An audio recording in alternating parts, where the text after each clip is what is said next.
Welcome to Devakshar. Namaskar.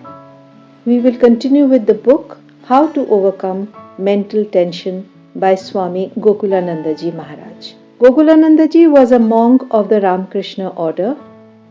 He received his mantra diksha from Swami Virajanandaji, the sixth president of the Ramakrishna order. He formally joined the mutt in 1954 and took his sannyas vows in 1963. He touched the lives of many householders and elevated them spiritually. This book shows how much love and concern he had for them. In the previous lecture, Maharaj talked about a divine presence which, if experienced and understood, gives us infinite strength. Today, Maharaj will discuss the daily routine because, according to him, mental tension is the result of all our activities.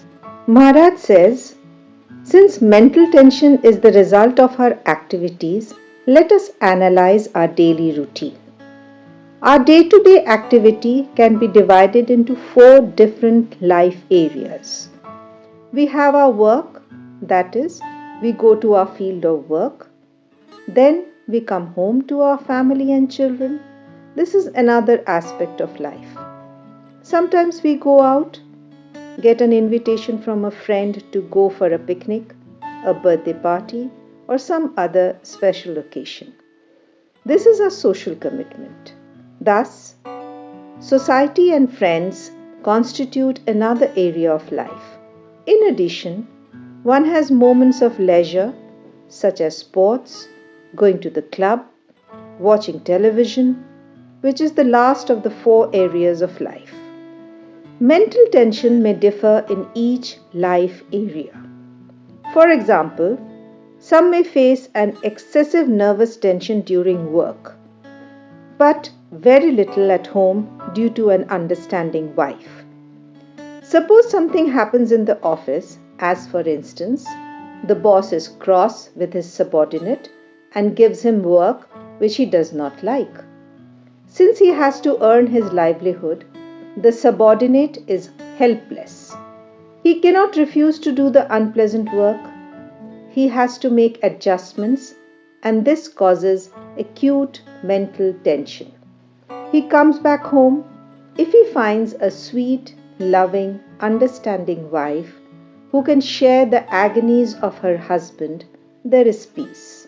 Otherwise, the situation becomes unbearable. Similarly, suppose a person is working in a particular field and suddenly his field of work is changed. He is given some responsibility in another field and his superior tells him, from now on, you have to handle this new responsibility. But he finds the work boring. It is not challenging enough for him. He naturally loses all interest in his work.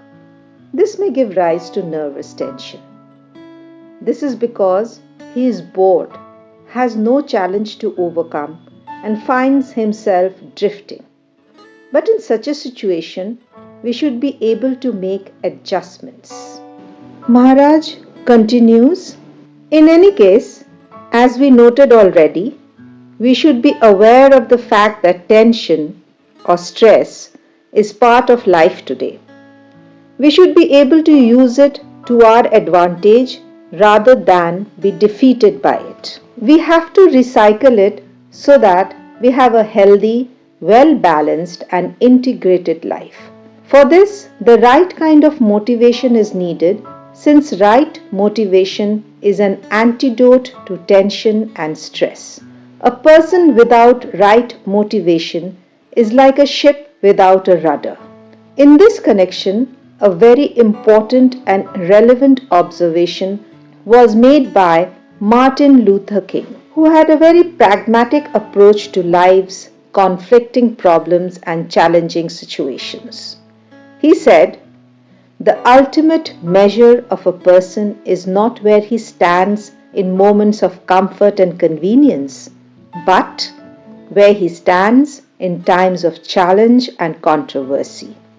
Maharaj says, mark the words, in moments of comfort and convenience. When there is no challenging situation, no adverse context, no bereavement, where husband and wife are not suffering from any tension, where children are all happy, where good alone results and nothing is wrong, we are sure to have peace. But the ultimate measure or the worth of a person is not to be judged when he is living in a peaceful environment, but when he is face to face with adversities. If he can keep his balance or mental equilibrium, then such a person is to be given the highest marks. In moments of comfort and convenience, we do not have nervous tension or stress. But when challenging situations stare us in the face, the way in which we respond physically and emotionally is the yardstick of our success in dealing with nervous tension. If we can rise to the occasion and meet the situation boldly, that is real success. Once, it so happened that when Swami Vivekananda went to Varanasi, he was chased by a group of monkeys near Durgabari. The natural reaction of an average person to such a situation would be fear. Swamiji too wanted to run away lest the monkeys do him harm. Just then, a monk shouted to him, "Face the brutes!" Swamiji turned back and faced the monkeys. Immediately they ran away. Thus, challenging situations do come, as life cannot be all sunshine. There are bound to be rainy days, adverse situations, but we have to meet every challenging situation boldly, being fully conscious of the fact that we have the power to overcome the situation. Therein lies our manliness. We should always remember this. This is the implication of those significant words by Martin Luther King. Today Maharaj discussed the challenges that we face in our daily lives.